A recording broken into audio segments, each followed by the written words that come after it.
PCB board में सबसे पहले तो कंपोनेंट्स का हम टेस्टिंग करवाते हैं, देख करके कैसा कौन सा कंपोनेंट्स का कलर होता है, सीरीज होता है कि पैरेलल होता है। और 3 प्रकार का सेक्शन है और तीनों प्रकार के सेक्शन में अलग अलग आईसी जो लगा हुआ है उसके बारे में डिटेल्स देंगे। और आईसी का काम दिखने में कैसा होता है, उसका इनपुट और आउटपुट कहाँ से वोल्टेज आता है, और किसी आईसी को कैसे हम ट्रेस करके जानेंगे कि आईसी ख़राब है या सही है। तो हम सबसे पहले कंपोनेंट्स के बारे में थोड़ा सा डिटेल्स देंगे। 5 प्रकार का कंपोनेंट्स है मोबाइल के अंदर, तो पहचानेंगे कंपोनेंट्स। यहाँ पर देखेंगे ये सब बक कॉइल लगा हुआ है। पीएमआईसी है, पीएमआईसी को कैसे पहचानेंगे, तो पीएमआईसी के नज़दीक क्लॉक क्रिस्टल लगा होता है, तो क्लॉक क्रिस्टल से हम पीएमआईसी का पहचान करते हैं। और वहाँ पर लगा 1 2 3 4 5 बक कॉइल लगा हुआ है। ये मीडियाटेक का आईसी है पीएमआईसी, और बक कॉइल लगा। लेकिन बक कॉइल का क्या काम होता है, बक का होता है यहाँ पर वोल्टेज को कम करके और एम्पियर को बढ़ा देने का काम होता है। जो कोर वोल्ट सीपीयू को वोल्टेज देने का काम करता है। हम यहाँ से देखेंगे इसे आ रहा है, ऐसे करके आ रहा है, और ये इसके पीछे ही सीपीयू होगा। ध्यान देंगे, जहाँ पे आप ज़्यादा से ज़्यादा कैपेसिटर एनपीसी लगा देखेंगे पीसीबी बोर्ड में, उसके उल्टा दिशा में आप सीपीयू लगा हुआ होगा, और वहीं से कोर वोल्टेज सीपीयू को मिलेगा, जो कि वहाँ पर वोल्टेज 1.8 से 2.8 के लगभग वोल्टेज होगा, और 4 से 3 एम्पियर के लगभग यहाँ पर एम्पियर होगा। और इसका काम है एम्पियर को बढ़ा देना, वोल्टेज से एम्पियर में कन्वर्ट कर देना। बक कॉइल को हम पहचानेंगे पीसीबी बोर्ड में सबसे अधिक संख्या में आपको पीएमआईसी के नज़दीक ही बक कॉइल लगा दिखेगा। पीएमआईसी लगभग वर्गाकार है और स्पेयर से घिरा है, और इसके नज़दीक क्लॉक क्रिस्टल लगा हुआ है, इससे हम पहचानेंगे। उसके बाद हम पावर सेक्शन का अदर आईसी, ये सबसे पहला आईसी पावर सेक्शन का है बीक्यू आईसी। बीक्यू आईसी का काम होता है चार्जिंग, बैटरी को चार्ज करने का और डीसी से डीसी में कन्वर्ट करने का। बैटरी कनेक्टर से जो पहला वोल्ट इस आईसी को वी बैट की सप्लाई मिलेगा, और ये खुद डीसी से डीसी में कन्वर्ट करके वीपीएच वोल्ट बना देगा। और कम से कम 5 आईसी को वीपीएच वोल्ट मिल जाएगा। लेकिन हम कैसे जानेंगे कि बीक्यू आईसी प्रिंटेड आईसी होता है, और यहाँ पर देखेंगे वीपीएच यही यहाँ से बनता है। हम लोग वीपीएच को पहचानेंगे, वीपीएच कॉइल यही है, और वीपीएच यहीं से वोल्टेज सप्लाई होगा। और ऐसे भी देख कर के पहचान सकते हैं। यहाँ पर देखिए बहुत मोटा सर्किट यहाँ पे जा रहा है, देख रहे हैं, बहुत बड़ा सर्किट जा रहा है। और बड़ा सर्किट का कारण है कि इस पर सारा लोड होगा, वीपीएच का लोड होगा, और यहाँ पर बूस्ट कॉइल लगा हुआ है। और यही बूस्ट कॉइल के थ्रू कम से कम 5 आईसी पर वोल्टेज सप्लाई होता है। जैसे कि ये नेटवर्क सेक्शन का 4G आईसी है, डाटा रिसीव और ट्रांसमिटिंग का काम इसी आईसी का काम होता है। तो इस आईसी पर वीपीएच वोल्ट, यहाँ से वीपीएच यहाँ पे वोल्टेज आएगा, और एक तरफ वीपीएच वोल्ट आएगा और एक तरफ से ईपीटी वोल्ट आएगा, एपीटी वोल्ट, जो कि 1.8 से 2.8 के लगभग होता है। तब ये आईसी वर्क करेगा, और डाटा का काम इसी का होता है। बीक्यू आईसी में DC to DC converter IC, charging IC और DC to DC converter IC और चार्जिंग आईसी इसके अंदर ही मर्ज होता है। अगर चार्जिंग नहीं ले तो इसी में फॉल्ट होगा, अगर डीसी से डीसी में कन्वर्ट ना हो वोल्टेज तो इसी में दिक्कत होगा। दोनों प्रॉब्लम के दौरान इसी पे हम लोग काम करते हैं। और इसको कैसे जानेंगे कि ये सही है या ख़राब है, तो इसके नज़दीक इसी सेक्शन में एक बूट कैप कैपेसिटर लगा होता है, जिसका दोनों छोर जीआर आता है, वैल्यू शो करेगा। कैपेसिटर पैरेलल रूप से लगा होता है, इस लाइन में जो भी कैपेसिटर होता है पैरेलल रूप से लगा होता है, लेकिन एक कैपेसिटर सीरीज रूप से लगा होता है और दोनों पोल वैल्यू शो करेगा। तो हम उस कैपेसिटर को यहाँ पर हम कंटिन्यूटी बजर रेंज में लगा हुआ है, नहीं लगा हुआ है तो इसको हम सबसे पहले बीप रेंज में इसको हम सेट करेंगे। और यहाँ पर हम ध्यान देंगे। और जीआर मोड का तो हम लोग जान रहे हैं कि जीआर का मतलब होता है ग्राउंड से लिया गया रीडिंग। तो ग्राउंड में पॉजिटिव रख करके हम इसका जीआर लेंगे, कैपेसिटर का जीआर। तो हम यहाँ देखेंगे, यहाँ पर जीआर है, ये वीपीएच लाइन है, यहाँ पर जीआर है, ध्यान देंगे ये वीपीएच लाइन है। और यहाँ से हम यहाँ पर भी वोल्टेज चेक कर सकते हैं कि जा रहा है कि नहीं।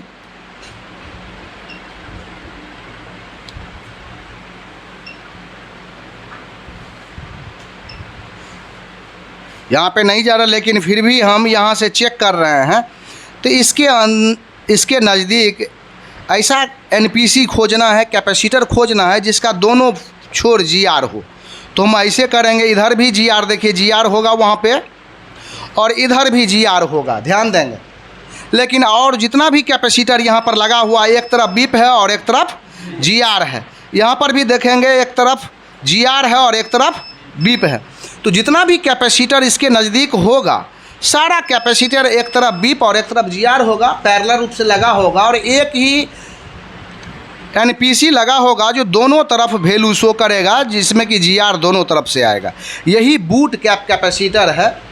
इसका वीपीएच लाइन ये है और इस तरफ 4 वोल्ट से लेकर के 4.2 वोल्टेज की सप्लाई होगा। और इधर का सप्लाई जो होगा वो इससे दुगुना 8 वोल्ट के लगभग सप्लाई होता है। यहाँ पर सप्लाई अगर मिलता है तो BQIC को हम लोग ओके मान लेते हैं। अगर इस लाइन में ये छोर बीप आ रहा है तो VPH आपका फुल शॉर्ट है, कॉइल भी बीप आएगा और यहाँ का कैपेसिटर भी दोनों तरफ से बीप आएगा। तो हम समझ जाएंगे कि VPH लाइन फुल शॉर्ट है। और इसमें इस कॉइल को हटा लेंगे, इस कॉइल को हम ओपन कर देंगे। और कॉइल को जब ओपन करेंगे तो यहाँ पर 2 भाग मिलेगा। जब कॉइल को यहाँ से हम रिमूव कर लेंगे तो 2 पोल मिलेगा। एक पोल यहाँ पर पॉजिटिव मिलेगा, एक पोल यहाँ पर इनपुट और एक आउटपुट मिलेगा। तो दोनों छोर जब हम यहाँ बूस्ट कॉइल बीप होगा तो दोनों छोर बीप मारेगा। लेकिन हम इस कॉइल को ओपन करके हटा देंगे तो यहाँ 2 छोर बचेगा, कोई एक छोर में बीप आएगा। अगर एक छोर में बीप आ रहा है तो उसी लाइन में आपका शॉर्टिंग है और वहीं पे शॉर्ट किलर लगा करके हम लोग शॉर्ट को हम लोग किल करेंगे। जहाँ पर बीप आ रहा है वहाँ पर शॉर्ट किलर लगा करके शॉर्ट को किल करेंगे। इसलिए कि यहाँ डिवाइड कर देंगे, हम अलग अलग डिवाइड कर देंगे दोनों पथ को और टेस्टिंग करके। और यहाँ से GRFR निकाल के हम लीकेज भी, हाफ शॉर्ट भी निकाल लेंगे। आगे बढ़ेंगे हम लोग, डाटा सेक्शन में देखेंगे, छोटा बड़ा आईसी का भी पहचान करवाते हैं। जैसे कि LDO आईसी है, लो वोल्टेज ड्रॉपर। यहाँ पर LDO आईसी है, लो वोल्टेज ड्रॉपर। इसका काम होता है, एक तरफ VPH इन कर लेगा और 4.2 से ये 1.8 या 2.8 का वोल्टेज सप्लाई कर देगा। इसीलिए इसको LDO बोला गया है, low voltage dropper. Low voltage high voltage से लो वोल्टेज में ये कन्वर्ट कर देता है, तब इसका यूज किया जाता है। यहाँ पे जहाँ भी इसका वोल्टेज कम करने का होगा वहाँ पे इसका यूज किया जाए। यहाँ पे देखिए, अगर हम CPU और RAM को पहचान कर रहे हैं तो किसी भी मदरबोर्ड में अगर 2 IC बड़े IC एक जगह पे लगा हुआ दिखता है तो एक CPU के केंद्र PCB बोर्ड के केंद्र में लगा है और सभी भुजा जिसका समान होगा उसी को हम लोग वर्ग बोलते हैं। तो यहाँ पर दोनों हम आईसी देख रहे हैं। यहाँ पर एक आईसी लगभग आयताकार है और एक आईसी लगभग वर्गाकार है और पीसीबी बोर्ड के केंद्र में लगा हुआ है। तो जो केंद्र में लगा हुआ है वर्गाकार है वही सीपीयू है। इस पर मीडियाटेक, क्वालकॉम, स्पेक्ट्रम लिखा होता है। तो इससे हम सीपीयू को पहचान लेते हैं, वर्गाकार होता है और पीसीबी बोर्ड के केंद्र में लगा होता है। हम सीपीयू का पहचान इसी तरीके से करते हैं। और रैम, उसके नज़दीक रैम लगा होता है और इसके अंदर ही रैम और रोम दोनों लगा होता है। रैम का मतलब रैंडम एक्सेस मेमोरी और रोम का मतलब रीड ओनली मेमोरी। अगर आपके मोबाइल में जो रोम है वो इंटरनली मेमोरी कार्ड माना जाता है। इसमें कोई भी डाटा को इंस्टॉल कर सकते हैं और निकाल सकते हैं। लेकिन रैम और रोम जब एक दूसरे में मर्ज होता है तब इसको eMMC बोला जाता है। समझ रहे हैं? जब रैम और रोम एक ही आईसी के अंदर मर्ज हो, इनबिल्ड हो, तो उसको हम लोग eMMC बोलते हैं और उसमें प्रोग्रामिंग होता है। इसके दौरान इसमें अगर ये डैम्प फाइल आ जाएगा, प्रॉब्लम आ जाएगा रैम में, तो मोबाइल डेड हो जाएगा और रैम को निकाल करके इफेक्ट्स बॉक्स पर निकालेंगे और उसको चेक किया जाएगा बॉल बना करके, वहाँ उसका डैम्प फाइल है तो उसको क्लियर करके फिर अगर लगा देंगे उसका हेल्थ को सही करके तो प्रॉब्लम सॉल्व हो जाता है। लेकिन सीपीयू रैम को कैसे जानेंगे कि कब क्या ख़राब है? तो ये पहले जानेंगे। सीपीयू ख़राब होता है तो मिली एम्पियर में स्टक हो जाता है। जब डीसी सप्लाई मशीन पे हम लोग चेक करते हैं तो मिली एम्पियर में जा कर के जब स्टक होता है तो शक होता है कि आपका सीपीयू करप्ट है और सीपीयू को रिवॉल्व करना पड़ता है या उसका हेल्थ हम लोग चेक करते हैं पहले।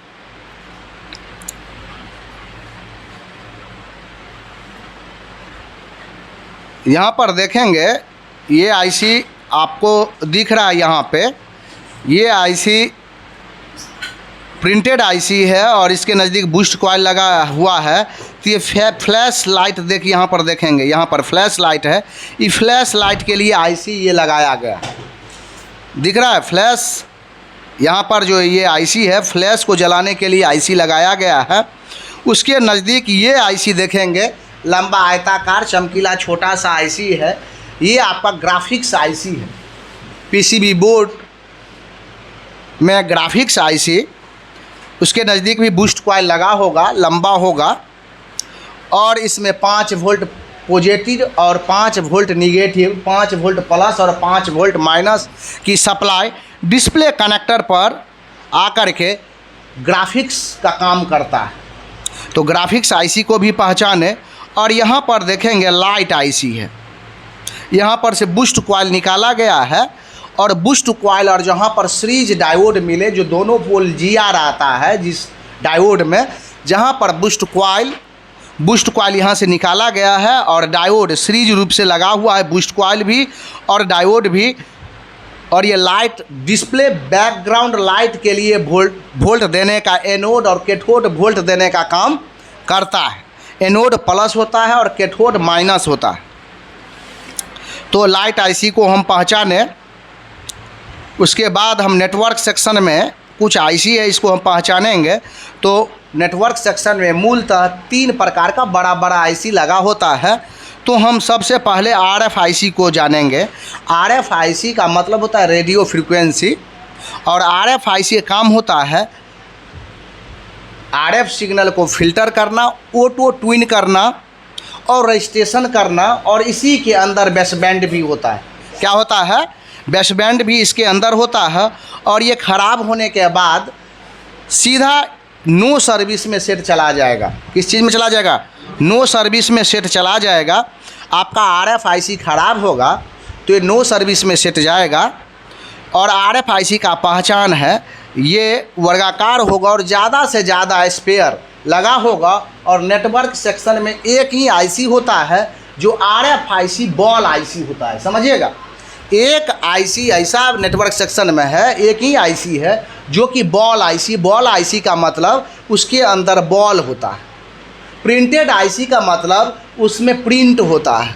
लेग आईसी का मतलब उसके बाहर लेग निकला हुआ रहता है। तो अब लेग आईसी मोबाइल के अंदर नहीं आता है, अब प्रिंटेड आईसी आता है, बॉल आईसी आता है। तो यहाँ पर ये RFIC बॉल आईसी होता है। और यहाँ पर देखेंगे 2 कैपेसिटर यहाँ पर लगा हुआ है, ध्यान देंगे, दिखाई दे रहा, 2 कैपेसिटर NPC लगा है। एक NPC पर 1 वोल्ट से कम और एक कैपेसिटर पर 1 वोल्ट से ज़्यादा। जो 1 वोल्ट से कम है वो आपको डिजिटल वोल्ट है, अगर 1 वोल्ट से जो ज़्यादा है वो एनालॉग वोल्ट है। अगर ये एनालॉग वोल्ट लेता है और डिजिटल वोल्ट ये खुद बना देता है, तब ये आईसी को ओके माना जाता है। जब इसमें सिम लगाएंगे तो 1 वोल्ट से जो कम सीक्वेंस है वो घटते और सीक्वेंस वोल्ट में जब आता है तो इस आईसी को ओके मान लिया जाता है। हम एक टिप्स और एक ट्रिक में हम जानेंगे कोई भी आईसी को चेक करके फाइनल रूप से ये सही है या ख़राब है। तो हम कोई भी आईसी के नज़दीक इनपुट और आउटपुट चेक करके ही हम किसी आईसी का अनुमान कर सकते हैं, उसमें अनुमान कर सकते हैं कि इनपुट वोल्ट ले रहा है और आउटपुट वोल्ट जो वोल्ट इसको देना है, सीक्वेंस वोल्ट जहाँ जहाँ देना हो, अगर वोल्टेज नहीं मिल रहा है तो ये आईसी काम नहीं कर रहा है, तब आईसी को रिवॉल्व किया जाता है। अगर कब आईसी को रिवॉल्व करते हैं और कब आईसी को चेंज करते हैं। रिवॉल्व का मतलब क्या होता है समझ रहे हैं, बॉल उसका पुनः बॉल को रिपेयर करके बॉल बना करके फिर से लगा देना, तो इसको रिवॉल्विंग बोला गया। तो कब हम रिवॉल्व करेंगे, कब इसको हम लोग चेंज करेंगे, ये जानना बहुत ज़रूरी है। हमेशा हम लोग आईसी को रिवॉल्व करके डाल देते हैं और प्रॉब्लम सॉल्व नहीं होता है। तो आईसी जब इनपुट वोल्ट लेता है और आउटपुट वोल्ट कोई भी वजह से नहीं दे रहा है, या वाटर डैमेज के कारण या प्रिंट खराब होने के कारण अगर आउटपुट वोल्टेज नहीं दे पाता है, तभी आईसी को रिवॉल्व किया जाता है। जब इनपुट वोल्ट मिलते ही आईसी ओवर हीट करता है। अगर आईसी ओवर हीट करता है तो हमेशा आईसी को चेंज करेंगे, इसलिए कि आईसी इंटीग्रेटेड सर्किट है और आईसी बहुत सारा कंपोनेंट से बना हुआ है। अगर कोई भी आईसी के अंदर कंपोनेंट्स शॉर्ट हो जाए तो आईसी ओवर हीट करेगा। जब भी रिवॉल्व करके डालेंगे तो फिर वही हीटिंग आपको मिलेगा, तो प्रॉब्लम सॉल्व नहीं हो। वहाँ पर आईसी को हम लोग चेंज करेंगे। जब आईसी हीट नहीं करता, इनपुट वोल्ट मिलता है और आउटपुट वोल्ट नहीं मिलता है, तब इस पर रिवॉल्व किया जाता है। जब ये ओवर हीट होता है तब इसको चेंज किया जाता है। वैसे ही यहाँ पर हम देखेंगे 2G 3G आईसी अलग से लगा हुआ है। 2G 3G आईसी का काम है, 2G का काम है कॉलिंग के दौरान जब बात करते हैं तो 2G में ही हम कोई भी दूसरे जगह बात कर पाते हैं। तो 2G और 3G IC, 2G 3G PFO इसको बोला गया है। PFO का पावर फिल्टर ऑक्सीलेटर, यह एक नेटवर्क आईसी है। ये सबसे पहले एंटीना स्विच के नज़दीक लगा हुआ, एंटीना स्विच से डायरेक्ट रूप से जुड़ा हुआ और बाह्य एंटीना से डायरेक्ट रूप से जुड़ा होता है, जो बाहरी पैड से जुड़ करके बाह्य एंटीना से जोड़ देता है, जो कैरियर सिग्नल RF सिग्नल को रिसीविंग और ट्रांसमिटिंग के लिए यह काम करता है। या कॉलिंग के दौरान कहीं दिक्कत होता है या कॉल नहीं लगता है किसी मोबाइल पर, या कॉलिंग के दौरान कॉल नहीं जाता है, तब इस आईसी पर काम किया जाता है। और या चेंज किया, ये आईसी ख़राब होता है तो इमरजेंसी में होता है। किस चीज़ में होता है? इमरजेंसी में चला जाएगा, या कभी कभी नो सर्विस में ही रहता है। और नो सर्विस के दौरान इसको हम क्या करते हैं, इसको हम हटा करके फिर से साफ़ करके लगाते हैं तो प्रॉब्लम सॉल्व होता है। अगर उसके बाद भी प्रॉब्लम सॉल्व नहीं होता है तब इसको हम लोग चेंज करते हैं और प्रॉब्लम सॉल्व होगा। यहाँ पर देखेंगे इसमें भी 2 वोल्टेज आता है इसके अंदर। एक वोल्टेज होता है VPH वोल्टेज, 4.2 का वोल्टेज इसमें इन करेगा। यहाँ पर देखेंगे कैपेसिटर लगा हुआ है, डबल कैपेसिटर यहाँ लगा हुआ। एक पोल इसका बीप होगा और एक पोल, ध्यान देंगे, एक पोल बीप होगा और एक पोल GR होगा। तो यहाँ पर हम चेक कर रहे हैं, देखिए बीप है एक पोल और एक पोल GR है। यहाँ पर ही VPH वोल्ट इन होगा, जो कि BQ आईसी के नज़दीक हम कॉइल दिखाए थे, वहाँ से डायरेक्ट रूप से यहाँ वोल्टेज इन हो जाएगा इस आईसी को। लेकिन इस आईसी को 1 वोल्ट और बनता है, जो 1 पॉइंट का एनेबल सिग्नल बनता है, तब ये आईसी एक्टिव होता है और एक्टिवेट होता है, और तब ये आईसी काम करता है। तो कहाँ से वोल्टेज आएगा, यहाँ पर देख रहे हैं, यहाँ रजिस्टर लगा हुआ, देख रहे हैं यहाँ पर रजिस्टर लगा हुआ, या यहाँ पर लगा रजिस्टर लगा हुआ, ये रजिस्टर जो दिख रहा है आपको यहाँ पर 1.8 का वोल्टेज यहाँ पर इन हो करके इसको एक्टिवेट करेगा। आगे बढ़ेंगे यहाँ पर नेटवर्क सेक्शन में 4G IC को अलग से लगाया गया, उस पैड पर नहीं लगा हुआ, उधर से उल्टा दिशा में लगाया गया, इसलिए कि इसका फ्रीक्वेंसी और उसके फ्रीक्वेंसी में बहुत अंतर है। इसका फ्रीक्वेंसी डाटा सिग्नल को रिसीव और ट्रांसमिटिंग करता है, और इसका सिग्नल जो होता है 2G सिग्नल को फिल्टर और ट्रांसमिटिंग करता है। तो इसको अलग से लगा दिया गया है, और इस पर भी VPH और APT IC का इनपुट वोल्टेज यहाँ पर इन होगा, इधर से APT IC रजिस्टर के थ्रू जाएगा, और यहाँ से VPH इन होगा, इस कॉइल के थ्रू VPH यहाँ पर इन हो जाएगा। अगर ये ख़राब हो जाता है तो डाटा नहीं चलेगा। 2G 3G सर्च को, बैंड को सर्च करेंगे मैनुअल सेटिंग में जा कर के, तो वहाँ पर बहुत सारा बैंड बनेगा 2G 3G, लेकिन 4G बैंड कभी नहीं बनेगा। तो हम समझ जाएंगे कि ये IC फॉल्टी है, और इसी IC को सिर्फ पहला इसमें 2 काम करते हैं। पहले इस IC को अपने जगह पर से रिवॉल्व करते हैं, थोड़ा सा हिला करके देखते हैं, फर्स्ट रिवॉल्विंग करके देखते हैं, अगर प्रॉब्लम सॉल्व हुआ तो हुआ, नहीं तो इस IC को पुनः चेंज करते हैं। अगर जियो का सिम लगाएंगे, जियो का सिम सिर्फ 4G सिम है, इसमें नो सर्विस आएगा। लेकिन आपको जब भी चेक करना है तो एयरटेल सिम लगा करके चेक करेंगे, जिसमें 2G 3G 4G है, और बैंड को सर्च करेंगे। बैंड को जब सर्च करेंगे तो वहाँ पर सारा बैंड सर्च होगा, और 4G सर्च अगर नहीं होता है तब 4G IC पर काम किया जाता है। बंद कीजिए।